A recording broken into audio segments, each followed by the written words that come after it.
History begins with writing. It is through this most ingenious of technologies that we are able to connect with the thoughts, feelings, and beliefs of ancient peoples in a remarkably direct way. The very beginnings of writing are hard to reconstruct, but it appears that writing first developed in Sumer around 3100 BCE. Sumer was a sophisticated urban civilization located in Mesopotamia, the area between the rivers Tigris and Euphrates, which is in modern Iraq. Very early writing is also known from Egypt and China, but it is unclear whether writing developed independently in these places or was ultimately derived from Sumerian writing. It is known, however, that entirely independent writing systems were developed in Mesoamerica around 300 BCE.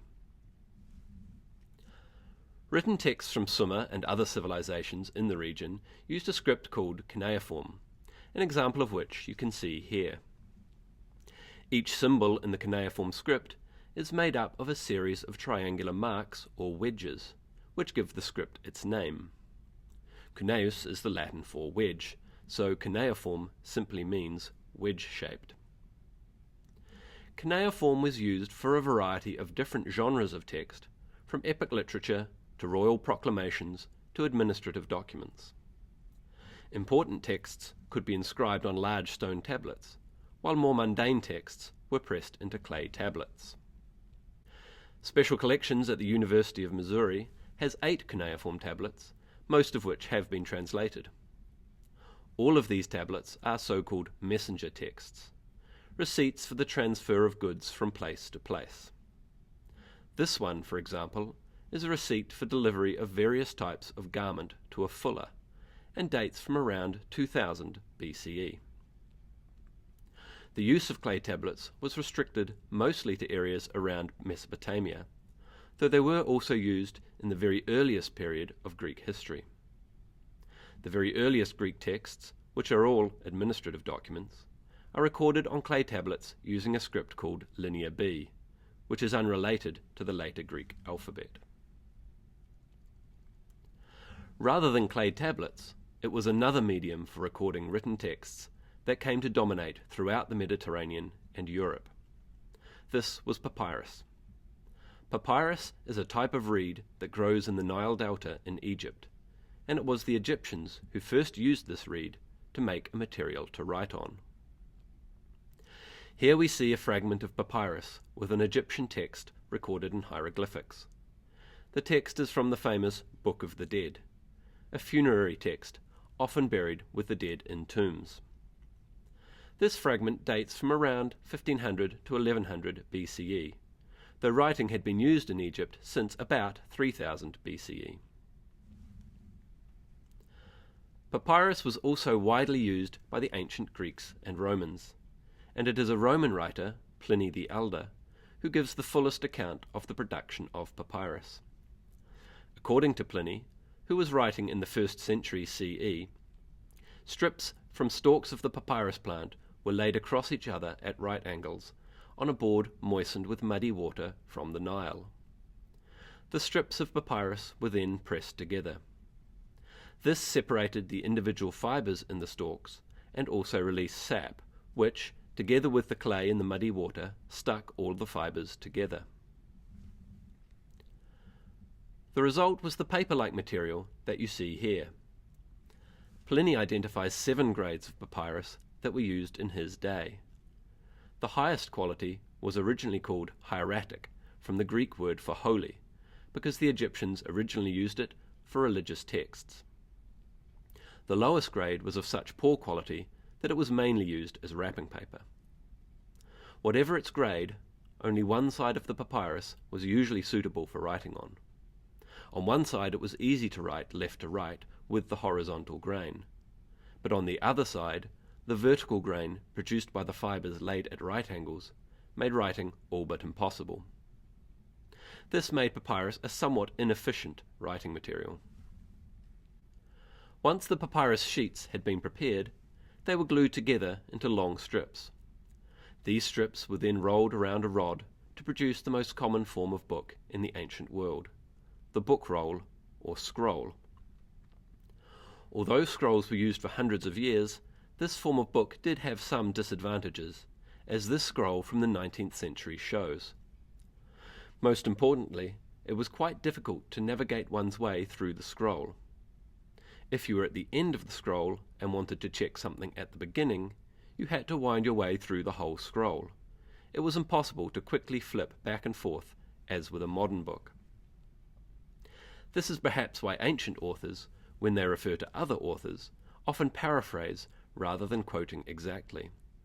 It took a great deal of time and effort to locate an actual quotation in a scroll. Pliny the Elder also describes the production of the ink that was used in the ancient world. Soot from furnaces was used to provide the black colour of the ink. This soot was mixed with water and the gum of the prickly acacia tree from Egypt, shown here, to make a liquid ink that would adhere to papyrus. The ink was applied to the papyrus with a reed pen, and Pliny tells us that most reed pens came from Egypt, but that the best were from the Greek city of Cnidos, in what is now Turkey. The word for this sort of pen, in both Greek and Latin, was kalamus, the Greek for reed. This word survives in the Arabic kalam, a reed pen used for calligraphy, examples of which can be seen here. Pens with metal nibs have been found in archaeological excavations at the Roman city of Pompeii, but this sort of pen seems to have been very rare in the ancient world. The papyrus, ink, and pens of the sort described by Pliny the Elder were used by the Greeks and Romans, and by other ancient peoples, to write texts of every sort, including poetry, drama, history, philosophy, and science. But whatever the type of text, the Greeks and Romans often conceived of the writing of a text in terms of a very different type of activity: weaving and the production of textiles more generally. In fact, the two words text and textile themselves illustrate the use of weaving as a metaphor for writing. Both of these words come from the Latin word texere, which means to weave. In Latin, a textus is literally something that has been woven, a textile. But the word was also used metaphorically by the Romans to refer to a fabric woven out of words by an author, a text. Similar metaphorical connections between weaving and written texts can be found in Greek. For example, the word analuo literally means to undo, and can be used for the unpicking of a piece of woven fabric. The same word is used metaphorically to refer to the interpretation of a written text, or the unpicking of its meaning. It is this metaphorical sense of analuo that gives us the English word analysis. The link between words and weaving, and the idea that a piece of weaving could convey meaning in the same way as language, was so ingrained in the ancient world that a number of myths developed around it. One of the most famous of these myths is told in Ovid's Metamorphoses, a poem that brings together many mythical stories. The myth revolves around three main characters: Tereus, the king of Thrace, Procne, his wife, and Philomela, his wife's sister. In the story, Tereus rapes his sister-in-law Philomela and then cuts out her tongue so that she cannot tell anyone what has happened. Philomela weaves some cloth that depicts Tereus's crime and sends it to her sister Procne. Procne realizes what has happened and takes revenge on Tereus by killing their only son and serving him to Tereus at a feast. It is this final scene that is shown here, with Procne presenting Tereus with the head of his son to prove that he is dead. In the myth, weaving is seen as having the same power to convey meaning as words do. Physically unable to speak, Philomela uses her textile as a text to tell Procne what has happened to her. But like other texts, if weaving can be used to reveal the truth, it can also be used to deceive. A famous example of this can be found in the myth of Penelope and her suitors, as told in Homer's Odyssey. Penelope's husband Odysseus, the king of Ithaca, has been away from home for nearly 20 years and is presumed dead. Penelope now has many suitors, each of whom wants to become the next king, but Penelope holds out hope that her husband will return. She makes a deal with her suitors that she will choose one of them to marry once she has finished weaving a funeral shroud for her father-in-law.